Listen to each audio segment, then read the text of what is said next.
I'd learned to tune out Marcus's voice years ago. It was a survival skill, really, like learning to sleep through a neighbor's barking dog. Tonight, at his ridiculously expensive wedding reception, I was getting plenty of practice. "Sarah's great with kids, terrible with numbers," he announced to a cluster of his Goldman Sachs colleagues near the bar. His voice carried across the ballroom with that particular confidence that comes from 3 whiskeys and a captive audience. Always has been. Creative type, you know? Can't balance a checkbook to save her life. I sipped my champagne and adjusted the strap on my bridesmaid dress. The unflattering coral one his fiancée Emma had chosen specifically because it washed me out. Small victories for her, I supposed. Marcus had always been the golden child. Wharton MBA at 26. Vice president at 29. Now, at 33, he was marrying Emma Whitmore, whose father sat on half the boards in Manhattan. The wedding cost more than most people's houses, $400,000, according to Emma's loud complaints about keeping it intimate. I was 31, living in a modest apartment in Brooklyn, working as a freelance graphic designer. At least that's what the family believed. That's what I let them believe. "Remember when she tried to start that little Etsy shop?" my mother was saying to Emma's mother near the head table. Lost money on shipping costs for months before Marcus had to explain basic business to her. Bless her heart, but she's just not wired for finance. Emma's mother made a sympathetic noise. Well, not everyone can be a Marcus. The thing about being underestimated your entire life is that you learn to move quietly. While Marcus was building his career at Goldman Sachs, networking loudly and visibly, I was doing something else entirely. 10 years ago, after my graphic design degree, I'd started investing. Small amounts at first, $500 here, $1,000 there. I had a knack for spotting undervalued companies, particularly in the tech sector. Within 3 years, my portfolio had grown to $2 million. By year 5, $15 million. By year 8, $94 million. I kept it quiet. Invested through a family trust I'd set up under my grandmother's maiden name, Blackwell Capital Management. My family had never connected the dots. Why would they? I was creative Sarah, the artsy one. The one who needed Marcus to explain compound interest at Thanksgiving dinner while everyone nodded sympathetically. 6 months ago, Marcus had started his own venture capital firm, Hartley Investment Group. He'd raised $200 million from investors, including Emma's father and several of his Goldman colleagues. The firm was his pride and joy, his chance to step out of the corporate hierarchy and build something of his own. What Marcus didn't know, what none of them knew, was that Blackwell Capital Management owned 81% of Hartley Investment Group's voting shares. I'd invested $162 million through a series of shell companies and trust structures. Marcus thought his funding came from a consortium of European investors and a few anonymous American family offices. He had no idea that his baby sister, the financial idiot, controlled his entire company. "Sarah." Emma's voice cut through my thoughts. She was gesturing me over to the head table, her smile tight. "We need you for photos with the bridesmaids." I set down my champagne and made my way over, passing Marcus, who was now holding court with Emma's father and several board members from various companies. "The key to successful venture capital," Marcus was explaining with the authority of someone 6 months into the industry, "is knowing when to trust your instincts over the data. Sometimes you have to make bold moves." Emma's father nodded approvingly. "That's the Marcus I know. Confident. Decisive. Unlike some people," Marcus added with a laugh, glancing in my direction. "Sarah once asked me if stocks and bonds were the same thing. Can you imagine?" The group erupted in polite laughter. I smiled and kept walking. The photographer arranged us on the grand staircase. Emma in the center, her 5 bridesmaids flanking her like pastel-colored sentries. I was positioned on the far end, partially hidden behind a marble column. Even in photos I was an afterthought. "Sarah, try to smile naturally," the photographer called. "You look like you're at a funeral." More laughter from the family members watching. After photos, I retreated to a quiet corner near the terrace doors. The reception was in full swing. A live band playing jazz standards, guests dancing on the marble floor, champagne flowing like water. Everything Marcus touched turned to gold, or so the family narrative went. My phone buzzed. A text from my actual business partner, Jennifer Chin, a mergers and acquisitions attorney I'd met 5 years ago. "Jennifer, Board meeting moved to Monday 10 a.m. Chairman confirmed attendance. All documentation ready. I typed back. Perfect. Thank you. Marcus's company had been hemorrhaging money for 3 months. His bold moves and instincts over data approach had resulted in 7 failed investments totaling $47 million in losses. The board, the Real board, the one I'd carefully assembled through Blackwell Capital, had been growing increasingly concerned. As majority shareholder, I'd been receiving detailed reports. Marcus was making decisions without proper due diligence, chasing flashy tech startups with charismatic founders and no viable business models. He was treating the firm like his personal playground, convinced his Goldman pedigree made him infallible. Last week he'd proposed investing $30 million in a cryptocurrency mining operation run by a 24-year-old dropout with a fake Stanford degree. The board had voted it down 6-1. Marcus had been furious, sending angry emails about old guard thinking and risk aversion killing innovation. He had no idea who actually controlled those votes. There's my little sister. Marcus appeared beside me, slightly unsteady on his feet.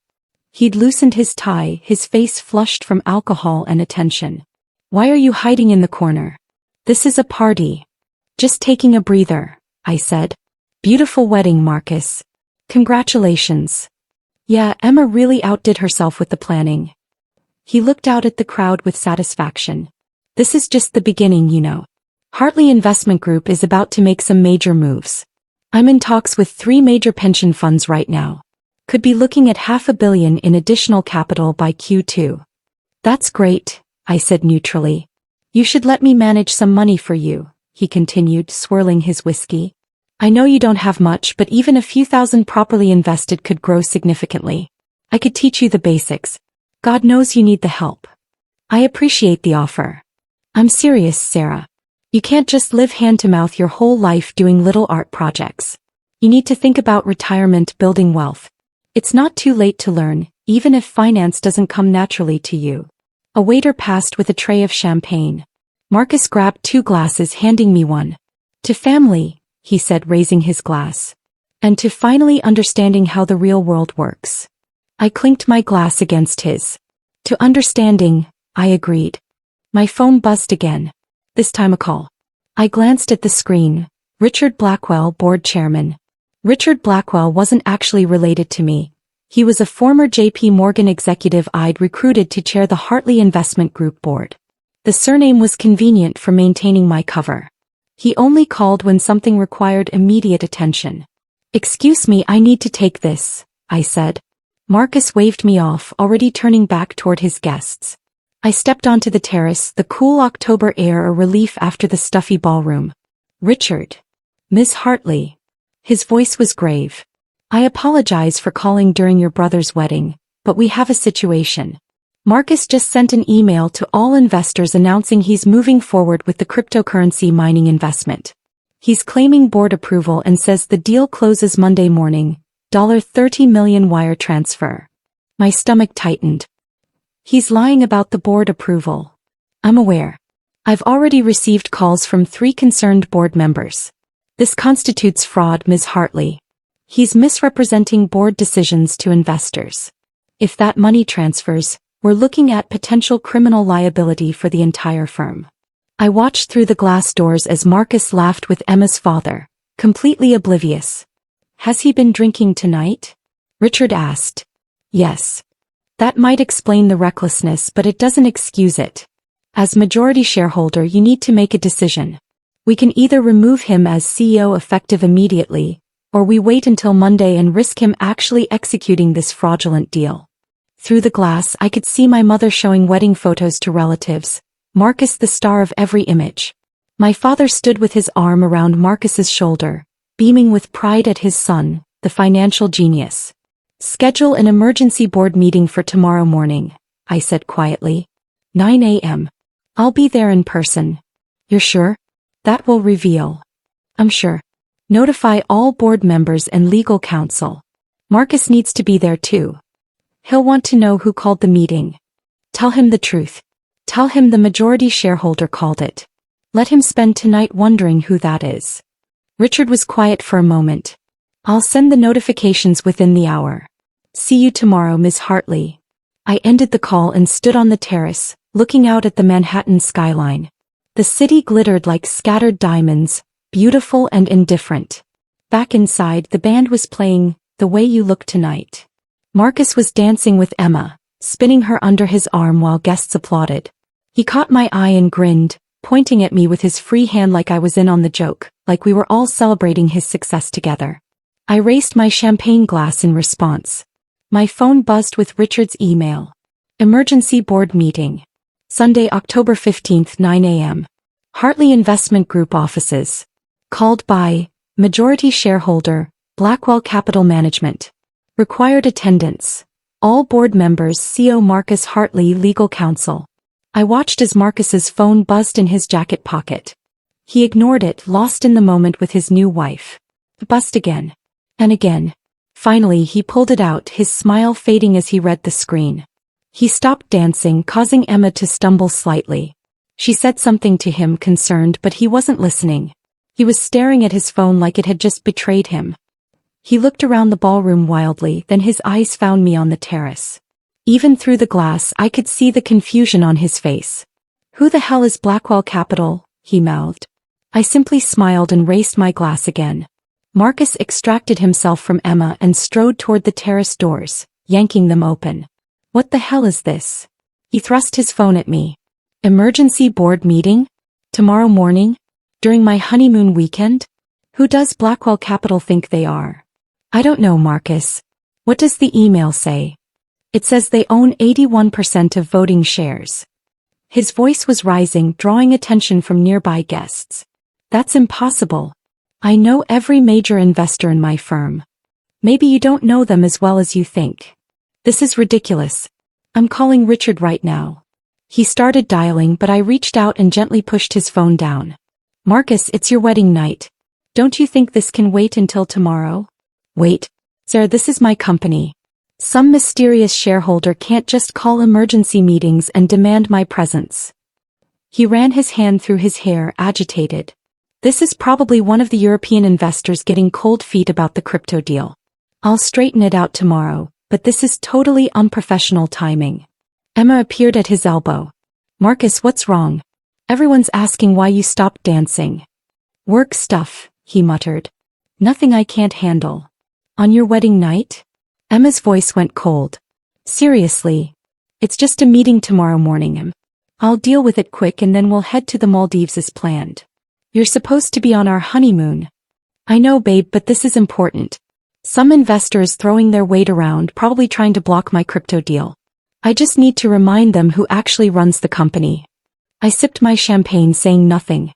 Marcus turned back to me. You don't know anything about Blackwell Capital, do you? They're not one of your artsy Brooklyn friends trying to invest or something. I barely have enough money for rent, remember? How would I know major investors? He nodded, satisfied with this logic. Right. Sorry. I'm just stressed. This is supposed to be the happiest day of my life and now I have to deal with board politics. Maybe they have legitimate concerns, I suggested carefully. About what? I've made 7 investments. So they haven't all paid off immediately. That's how venture capital works. You take risks, you learn, you adjust. But these old guard board members don't understand that you have to trust your instincts. Maybe instincts aren't enough. He laughed, the patronizing sound I'd heard my entire life. Sarah, no offense, but you don't really understand how high-level finance works. These are complex decisions that require years of experience and a sophisticated understanding of market dynamics. Of course, I said. What do I know about money? Exactly. He seemed relieved that I understood my place. Look, I love you, sis, but we live in different worlds. You do your art thing, I do the finance thing. That's just how we're wired. Emma tugged at his arm. Marcus, can we please get back to our wedding? Yeah, you're right. He pocketed his phone and smoothed his jacket. Tomorrow morning I'll sort this out, remind everyone who the CEO is, and then we'll be on a plane to paradise. Simple. They walked back into the ballroom, Marcus's arm around Emma's waist. Within minutes he was dancing again, laughing with guests, the picture of confidence. I stayed on the terrace until the reception ended, watching my brother celebrate his perfect life while his perfect company crumbled beneath his feet like sand. Sunday morning arrived cold and gray. I stood outside the Hartley Investment Group offices at 8:45 a.m., wearing a charcoal business suit I'd purchased specifically for this occasion. My leather portfolio contained detailed financial reports, legal documents, and 10 years of investment records. The office building was eerily quiet on a Sunday. Richard met me in the lobby. "Ms. Hartley." He extended his hand. "The other board members are already upstairs. Marcus arrived 10 minutes ago. He's agitated." "I imagine he is." We rode the elevator to the 23rd floor in silence. Through the glass walls of the conference room, I could see 6 board members seated around the table. Executives from various investment firms, all personally recruited by me through Blackwell Capital. All loyal to the majority shareholder, not to Marcus. Marcus stood at the head of the table, his back to the door. Even from behind I could see the tension in his shoulders. He was still in his honeymoon clothes, jeans and a polo shirt, clearly having come straight from his hotel. Richard opened the conference room door. Marcus spun around. "Finally." "Richard, what the hell is?" He stopped mid-sentence when he saw me behind Richard. "Sarah? What are you doing here?" "Miss Hartley is here at my invitation," Richard said calmly. "Your invitation?" "Richard, I appreciate that you're trying to include family, but this is a serious business meeting. Sarah doesn't understand." "Please, everyone sit," Richard interrupted, gesturing to the chairs. I took a seat at the opposite end of the table from Marcus.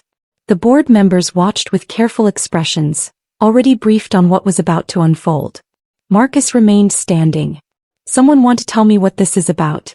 "I got your email saying Blackwell Capital owns 81% of my company's voting shares." "That's impossible. I personally secured every major investor. I know exactly who has equity in this firm." "Do you?" I asked quietly. He looked at me irritated. "Sarah, I know you're trying to be supportive, but the adults need to talk business right now. Maybe Richard can call you an Uber." "Sit down, Marcus," Richard said, his tone brooking no argument. Something in Richard's voice made Marcus pause. He looked around the table at the board members, none of whom were meeting his eyes. Slowly he sank into his chair. "Marcus," Richard began, "what do you know about Blackwell Capital Management? They're a family office or consortium that invested $162 million in Hartley Investment Group during our series of funding. European-based, I thought. Anonymous investors who wanted passive involvement." "Incorrect," Richard said. Blackwell Capital Management is a private investment firm based in New York. It's been operating for 10 years, managing a portfolio currently valued at approximately $340 million. The principal investor and sole decision-maker is sitting at this table. Marcus's eyes darted around the room. "Which one of you?" "Me," I said. The silence that followed was absolute. Marcus stared at me. Then he laughed, a short, disbelieving bark. "That's not funny, Sarah." "It's not a joke," I said. I opened my portfolio and slid a document across the table. "This is the corporate structure of Blackwell Capital Management. That's my signature as founder and principal. These are the incorporation documents from 10 years ago." Marcus picked up the papers, his hands shaking slightly. No, this is some kind of mistake. You don't have this kind of money. You're a freelance designer living in Brooklyn." "I'm a private investor who also does freelance design work," I corrected. "The design work is a hobby. The investing is my actual career." "That's impossible. Where would you get $340 million? I started with $500 10 years ago. Made some good investments in undervalued tech companies. Reinvested the returns. Compound growth over a decade." Richard slid another document across the table. "These are the investment records, Marcus. Every transaction, every return, every acquisition. All verified by our legal team." Marcus was flipping through papers frantically. "But, you asked me to explain stocks to you at Thanksgiving. You said you didn't understand compound interest." "I lied," I said simply. "I've been lying for 10 years. It was easier than dealing with the family's reaction." "So you've been secretly rich this entire time? While we all thought you were struggling." "While you all insisted I was struggling," I corrected. "I never said I was. You all just assumed." One of the board members, Patricia Chen from Sterling Ventures, cleared her throat. "Mr. Hartley, perhaps we should focus on the matter at hand. The cryptocurrency investment. Marcus's face went red. Don't tell me this is about that. The crypto mining operation is a solid opportunity. 24% projected annual returns. Run by a man with a fake Stanford degree, I said, sliding another document across the table. Our legal team did a background check. His name isn't even real. The entire operation is a Ponzi scheme. You were about to wire $30 million into a fraud operation. That's not. I vetted him. He had references. Fake references, Patricia said. From fake companies. If you'd done proper due diligence. I did do due diligence. Marcus slammed his hand on the table. I've been doing this for 20 years. I worked at Goldman Sachs. I know how to evaluate investments. You've been CEO of this firm for 6 months, Richard said quietly. And in that time, you've lost $47 million on 7 failed investments. The board voted against the cryptocurrency deal, but you sent an email to all investors last night claiming board approval. That's fraud, Marcus. The color drained from Marcus's face. I was going to get approval. I just needed to convince you all that. You lied to investors, I said. You misrepresented a board decision to close a deal you knew was rejected. That's securities fraud. If that wire transfer had gone through, you'd be facing criminal charges. Marcus looked at me like he was seeing me for the first time. You're behind this. You're trying to sabotage me. I'm trying to save the company. Your company. The one you're destroying with reckless decisions and ego-driven investments. Ego-driven. He laughed bitterly. This is rich coming from you. You've been sitting on hundreds of millions of dollars lying to the family, playing some kind of sick game. I wasn't playing a game. I was protecting my privacy and building a successful investment career while you all dismissed me as incompetent. We never dismissed you. Marcus. Kept my voice level. Yesterday at your wedding you told your guests I didn't know the first thing about money. You've spent 10 years explaining basic financial concepts to me like I'm a child. Mom tells people I tried to run a business but failed.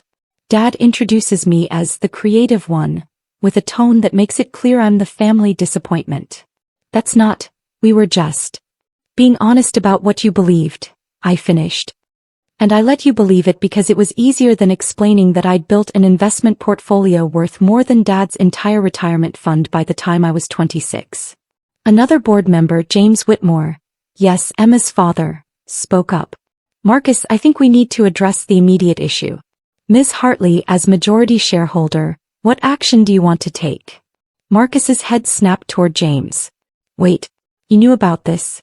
You knew Sarah was the majority shareholder. I learned this morning, James said carefully. Along with everyone else. But you're on her side. You're all on her side. Marcus looked wildly around the table. This is a coup. You're trying to steal my company. It's not your company, I said quietly. It's my company. I own 81% of voting shares. You own 12%. The remaining 7% is distributed among smaller investors. I have controlling interest, Marcus. I always have. He stared at me, his chest rising and falling rapidly. So what, you're going to fire me? Take over as CEO? You don't know anything about running a venture capital firm. You're right, I agreed. Which is why I'm not taking over as CEO. Richard has agreed to step in as interim CEO while we conduct a national search for someone with actual experience in venture capital management. No. Marcus stood abruptly, his chair scraping loudly against the floor. No, absolutely not. This is my firm. I built this. You pitched the idea, I corrected. I funded it. And you've been running it into the ground for 6 months. I won't accept this. I'll fight you. I'll sue for what? Patricia interrupted. Ms. Hartley is the majority shareholder exercising her legal rights. You signed operating agreements that explicitly allow for CEO replacement by majority vote. The board votes 7-0 in favor of your removal, effective immediately. Marcus looked at each board member in turn. None of them met his eyes. James, he said desperately, turning to his new father-in-law. You can't let this happen. We're family now. James shifted uncomfortably. Marcus, I'm a fiduciary board member. I have a legal obligation to act in the company's best interests, not personal interests. The The financial reports are concerning. The fraudulent investor communication is potentially criminal. I don't have a choice. So that's it. Marcus's voice cracked. After everything I've done, everything I've built, my own sister destroys it all? I'm not destroying anything, I said. I'm saving it. You're a smart guy, Marcus. But you're not ready to run a venture capital firm. You need more experience, more humility, more willingness to listen to people who know better than you. People like you, he spat. My little sister who lived in a dump in Brooklyn and couldn't figure out Etsy shipping costs? I never lived in a dump. I lived in a modest apartment because I was investing my money instead of spending it on appearances. And I deliberately lost money on Etsy shipping costs because it was easier to let you explain basic business to me than to reveal that I was managing a 9-figure investment portfolio. Richard stood. Marcus, you have 2 options. You can resign gracefully as CEO, maintain your equity position and transition to an advisory role. Or we can terminate you for cause based on the fraudulent investor communication, which would void your equity and potentially expose you to legal liability. Marcus's phone buzzed. He looked at it, his face going even paler. That's probably Emma wondering where you are, I said. You're supposed to be on a plane to the Maldives. How am I supposed to? He stopped, swallowing hard. How am I supposed to tell her I got fired from my own company? By my little sister. By the majority shareholder, I corrected. And you can tell her the truth, that you made mistakes, that the board took action to protect the company, and that you'll figure out your next steps. She's going to be devastated. Her father is on this board. James winced but said nothing. I'll give you until Tuesday to make your decision, I said, gathering my documents. Resign voluntarily or be terminated for cause. Those are your options. Marcus stood frozen, his hands gripping the edge of the table. You've been planning this. All along you've been waiting for me to fail. No, I said honestly. I was hoping you'd succeed. I invested $162 million in your firm because I believed in the concept. But you've proven you're not ready to run it. Maybe someday you will be. But not today. I stood and walked toward the door. Richard and the board members followed, leaving Marcus alone at the head of the empty conference room table. In the elevator, Richard cleared his throat. That was difficult. I'm sorry you had to do that to family. He's still my brother, I said. But the company's survival is more important than his ego. What will you do now? Catch a flight to Tokyo. I have another investment opportunity to evaluate. A robotics firm that actually has a viable business model.